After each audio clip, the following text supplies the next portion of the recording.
To talk more about the situation in Hidalgo County and the entire Rio Grande Valley, I'm joined by former Texas Congressman Beto O'Rourke. Mr. O'Rourke, good to see you again. It's been a while, but it is not good circumstances to be talking to you. You have a growing and serious problem in Texas, and you have your governor's moved a little bit on some issues having to do with coronavirus, but this is a strange one where counties want the ability to enforce stay-at-home orders, and the state government has taken that away from them.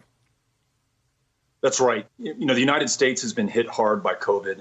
Texas, arguably harder than almost any other state right now, perhaps with the exception of Florida and Arizona. And then within Texas, the Rio Grande Valley, and particularly Hidalgo County, is just getting the stuffing knocked out of it. They're running out of beds and space in their hospitals and clinics. They're running out of nurses and doctors to take care of the patients. It's so bad that some ambulances are waiting up to 10 hours in order to discharge the patients that they picked up because there is no bed there to receive them. There's no longer space in the morgues, in the funeral homes, so they're stacking the bodies in refrigerated trucks right there. And as you pointed out, our governor, Greg Abbott, inexplicably will not only not issue a stay-at-home order for the state of Texas, he will not allow the county judge there, Richard Cortez, to issue one for Hidalgo County to save the lives of the people that he was sworn to serve and to represent.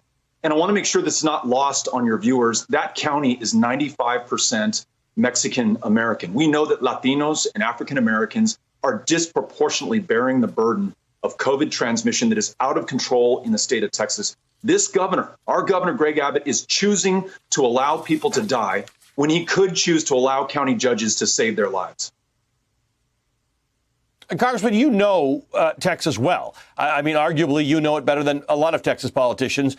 You ran for statewide office there, and you consider to run for president. Can you explain to my viewers why this is happening? Because it's not like Texas isn't experiencing this as badly as it is. It is. And people are calling. We've talked to endless mayors and judges and other county officials who are saying, just let us fix this. If you're not going to fix it on a statewide basis, at least let us fix it in our counties. Why is Greg Abbott not allowing this? This is one of the most craven, callous failures of leadership that I've ever witnessed in my life. We don't have a Governor Cuomo here, which we desperately need, someone who's going to be guided by the facts and the science and the truth, and whose sole mission is going to be saving the lives of those that he is elected to serve. Instead, we have a governor who perhaps is looking at the 2022 Republican primary for the office that he now holds, trying to fend off our Lieutenant Governor Dan Patrick, who on Fox News said there are more important things than living. In other words, let's get on with the dying, knowing full well that it will be those frontline workers making $7.25 an hour, which is a minimum wage in Texas. It'll be African Americans, it'll be Latinos and Mexican Americans who will be doing the dying right here in Texas. This is a death cult, the Texas GOP, only they want you to do the dying. And that's exactly what is happening in Texas right now. We're talking about the Rio Grande Valley on the southern side of Texas. An NBC affiliate in North Texas has reported another shocking story, and that is that the number of COVID cases in babies is being underreported across Texas. NBC5 found that more than 430 babies had tested positive for the virus in the four largest counties in North Texas, even though the Texas Department of State Health Services is currently only reporting 125 cases in children ages 1 and younger. What's your take on this, and why do you think that's happening? Sure sounds familiar to me, much like the president's directive to have the data on who's being hospitalized, who's infected, and who's dying bypass the normal institutions and controls so that there's transparency, so that he can hide or play with the numbers. You've seen this throughout the pandemic's course in Texas, where we had one of the lowest rates of testing in the United States. And remember Trump's advice, the more you test, the more people are going to show up as positive, as though testing or lack thereof could stop transmission of COVID-19.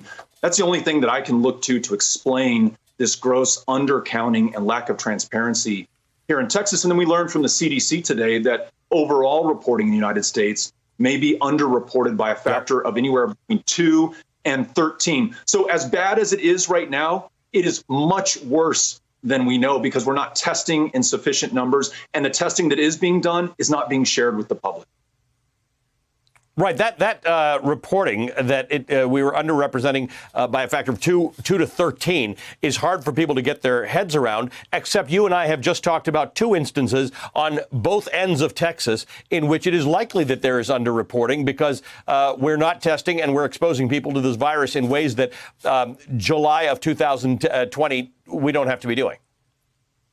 It is so embarrassing and so tragic, given the loss of life in the United States, that countries in Western Europe or in East Asia, all around the world, are outperforming the United States in being able to control the transmission of COVID-19, to implement aggressive testing and contact tracing regimens, isolation for those who are infected. And they've essentially been able to stop community transmission. And guess what? They're getting back to school. They're getting back to work. Their economies are revving back up to life. And the United States is not even done with the first wave. And it is getting so bad that even the president of the United States, Donald Trump, is admitting that it is getting bad and that it might get worse. This is a monumental, epic failure of leadership here in the United States. It did not have to be this way, and it does not have to continue to be this way. Here in Texas, our governor could allow local county judges, like that one in Hidalgo County, or mayors to issue stay-at-home orders and save the lives of our fellow human beings. It is that simple. All we need